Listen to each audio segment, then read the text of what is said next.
On today's video, we're going to look through some of the craziest rally reports that we have been sent from Lost Kingdom 1. These are some of the longest, craziest, most insane rallies Rise of Kingdoms has ever seen. We're going to break them down, talk about them briefly, talk about how you get here, what happened, so forth and so on. As much information as we have out of every one of these rallies, we will share on this video.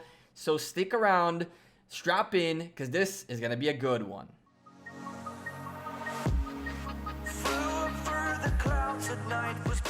Hey there YouTube, welcome back to the Gekko. Today we're looking at some of the craziest rally reports that we've gotten out of Lost Kingdom Season 1. A bunch of people sent me some insane reports, and these are some of the top ones by no order whatsoever. This of course is the first huge report we saw, and it came out of the mighty UCS pounding onto a flag by Zod in Lost Kingdom 1. This is Kingdom 2 versus Kingdom 7. I do know these alliances, and so I recorded a video about this and all that. So I do know a little bit of the background story behind these. I don't know every single one of these reports. Some of them have been sent to me by random people who had crazy reports available. Some of these things are really crazy. This was the first massive Lost one. It had like 5 million dead troops, and that was only hour 1. So in this video, we're going to look through some of the craziest reports I've been sent on no order whatsoever. There's more of these videos potentially coming in the future. I have a lot more reports to show you guys. If you guys like these kinds of videos and you want me to make more of them, make sure you're smashing the like button so I can see that you guys really want more of these. Let's look through the things that we can talk about. There's nothing too crazy to go over beyond just enjoy the madness that is all the reds and all the losses. We can talk a little bit, we will talk a little bit more about how these situations happen, whether it's worth it or not, what's the mentality behind these things, and of course, admire this beauty. So, Loki versus End Day. Well, technically it's Loki, not Loki. I'll say your name one time right in the video at least. So, Loki holding on the damn flag against a rally that was an hour and 20 some long. And it yielded 2 reports, which we had never seen before. Turns out that the mechanic behind the rallies means that what it does is every hour of rallying, it generates a report. This came at a cost to some people who did have insane 2-hour-long rallies, but didn't know that reports were being generated through the rally, and the scouts that were sent on them and on the reports and on the rally and on everything just buried the reports and they disappeared.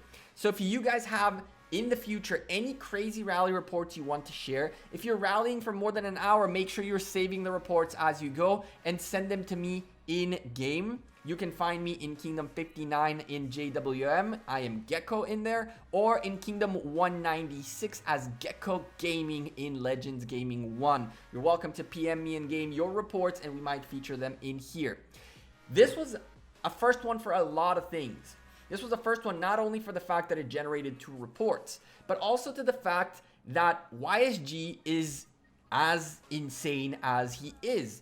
We first finally realized how massive it is to put a YSG in a flag by seeing this report.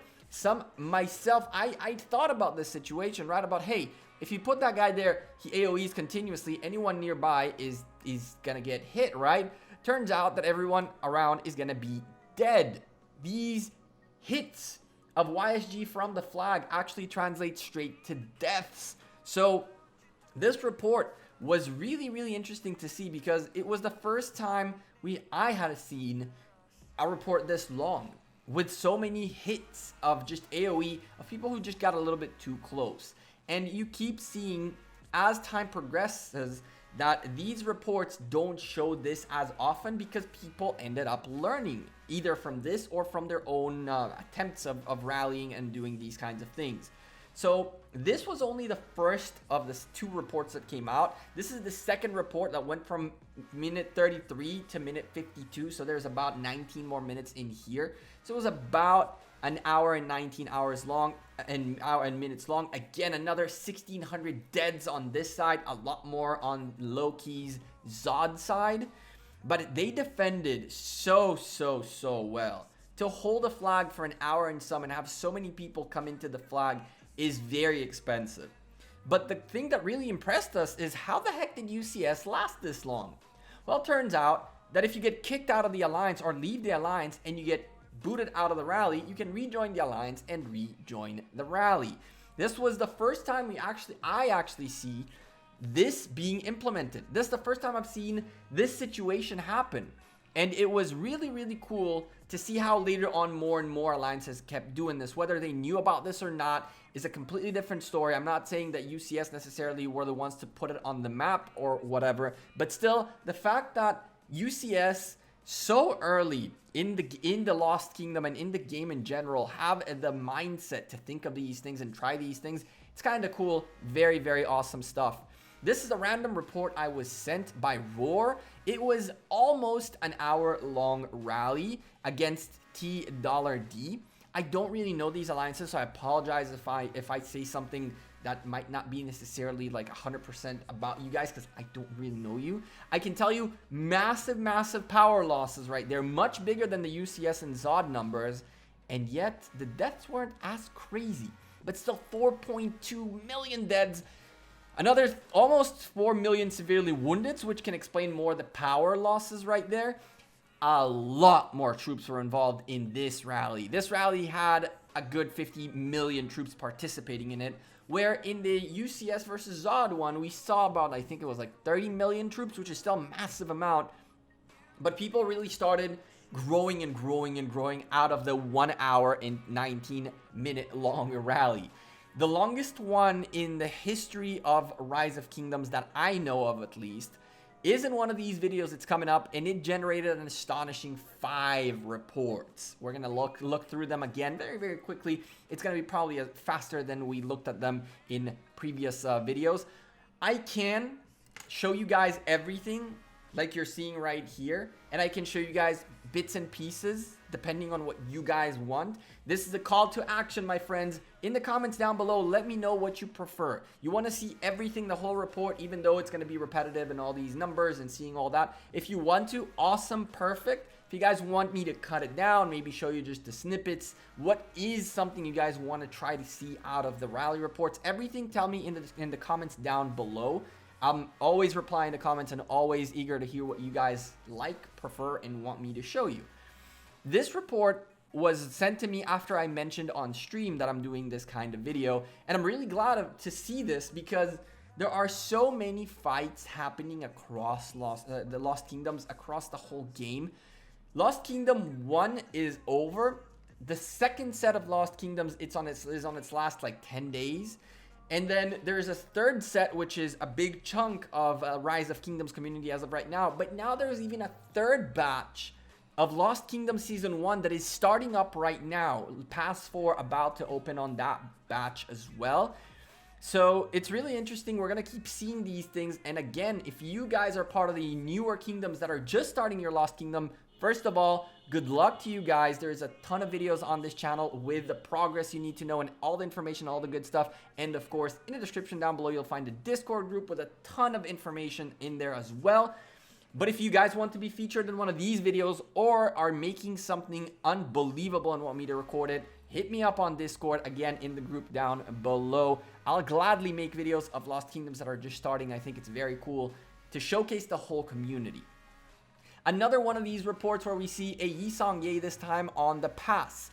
Now, I do need to say that in this situation, T$S, I think T$D, kind of screwed the pooch a little bit because the zone of a pass is very, very small, and yet that many people got hit by that AoE. It was clear that these guys were not very experienced just yet on this kind of situation. And of course, you saw King of Armenia and a bunch of other of these guys. This is actually another report by these guys, by Roar holding the door against T$D. These guys are the White Tigers, fam. They are unbelievable at what they do. I just now clicked when I saw that it's King Bob and King of Armenia and all that from the White Tigers trying to hold on against Roar. We have footage of this fight happening as well. It was a massive fight. It was a few massive rallies.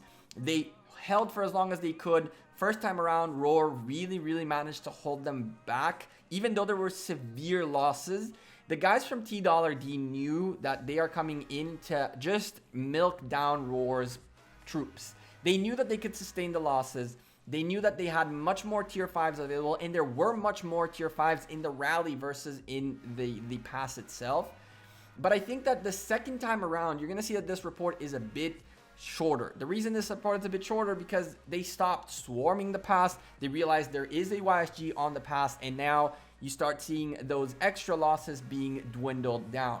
So Roar against T$D, I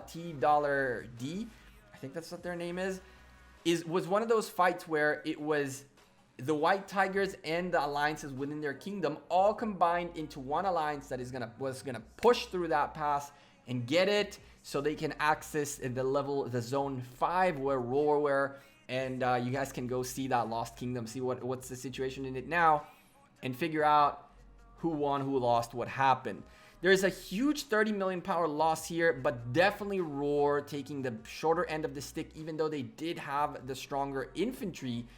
The cavalry, the archer march from T$D was just too much. And you can see there's still some losses here. Some of these guys are actually tier 5s who swarmed the pass. Small reminder to all of you out there, if you swarm a pass, remember that only 3 marches can hit the pass, and anything beyond that will just move back and forth looking for a spot to hit. So if you're looking to swarm a pass, no need for more than 2 armies plus the rally, or else it's just losses. They don't attack. So a bunch of these guys found that out the hard way again, but at least now it was more like this situation where King Bob came in just to put more damage, just to do a little more damage and keep chewing a little bit more and more out of that fort. But again, out of that pass. But again, you guys saw that a couple of these reports have 0 casualties on Roar's side versus some more casualties on T$D. That's again because those marches were supposed to hit the pass, but there was no space, so they just moved around back and forth until they were recalled. This is a third report from that same fight. That is right, look at this. And Roar just taking a beating. At this point, it was just about it. You guys can see with every one of these reports, which were very long reports, very long lasting rallies, the numbers growing and growing and growing on the Roar side, while the losses going slowly less and less for T$D. That is the strategy that is pretty much exhaust your enemy. If I have more tier 5s and I know I can put more on the field, I will just continuously rally you. Is this necessarily the smartest play to keep one rally for hours, or for an hour, for 40 minutes or whatever not? I don't think so. I think that doing what JWM did to High is a better strategy, where it's like hit, hit, hit, hit, hit. Once the rally gets below half HP and no one reinforces it, bam, break the rally, do it again. Keep it above 50%. Once it drops below 50%, give it 5 seconds for someone to join or reinforce. If not, break the rally, start a new one. Yes, it gives time for the opposition to put more troops in and all that, but still, that's the better approach, in my opinion at least. And I think it's mathematically correct too, but talk about that later. Lel and Zilla doing massive damage. A nice little 2.2 million deads. This wasn't a huge rally, but it was a very big, costly rally, because out of 13 million troops in the rally, over 10% died, which is very, very, very, very cool to see. This was a very straightforward 1v1, as much power as we can put in smaller quantities, and just blast at each other and just take. It was just both sides hit head to head, and both sides flew back and then tried to go in and at it again. This was the bigger report out of the conflict that happened out there. These guys were also part of God. I did a couple of videos. I think Lel and Zilla is in a couple of my videos. Zero fighting for their kingdom at one point. And a bunch of these very cool people doing crazy stuff. I got lucky enough to be sent these reports by them and have the opportunity to display it to you guys. Now, as we close out this video, there is one more report for you guys to see, and from there on, we're gonna talk about, well, the wrap up really. If you ask me, some of these reports were very, very useful in the sense that they did what they were supposed to do. And some of these were useful, but unreasonably expensive for no reason, right? That's unreasonable, right? I think that a rally that lasts more than 20, 30 minutes being reinforced consistently by the same people, by multiple people, not the same person coming and going, is probably the way to go. I think that JWM showed how easy it is to tire someone by continuously sending a rally every 10 minutes than having that one rally continuously go, because it has a psychological effect on a person as well. If I see that it keeps going, then I stay more attentive to the phone. But when I have a 2-minute downtime that I can go get a coffee, or I can go pee, or I can go get distracted, I could potentially miss joining the defense side or the offense side as well very quickly. The offense is a little harder to miss because obviously everyone's like, okay, we're getting ready again. But on the defense side, it's like, okay, we got to heal, we got to do this, we got to do that. Wait, where are they? Wait, where are they? Wait, where are they? Let me go get a coffee. Bam, they come, and I don't have troops in the flag or whatever it is. Final report of the day comes from Big Rick himself from War Z Kingdom 149. I hope I'm right? It's 149. 34 million power loss right here. A 4.2 million loss rally. Almost 45 million troops more than 45 million troops participated in it. Over 50 million troops participated in this. This was a held freaking pass. The pass was held by BBT at least this one time, but hey, this was massive. This was massive. This was one of those where Big Rick just pounded on the players, and unfortunately I didn't pick up more footage from that report as it kept crashing. It was a little bit of a mess. So Rick, I apologize I didn't show off the whole report, but great freaking job with that rally. Guys, this is about it. I'm gonna wrap it up right here. This is that UCS report going up again until I lock this out. Thank you guys very much for watching this video. Again, if you guys like Lost Kingdom Crazy Madness report, just to look at them, smash the like. If you guys have any better ideas on how maybe things I should talk about through these reports, a comment down below would be appreciated. And of course, subscribe to the channel if you're new. Discord, Twitter, Facebook, Instagram, all that good stuff in the description as well. Discord, over 1,000 members. Craziness. I'm the Gekko. I'm out of here. Again, thank you all for your continuous support, and I'll see you guys sooner rather than later. Take care. Peace.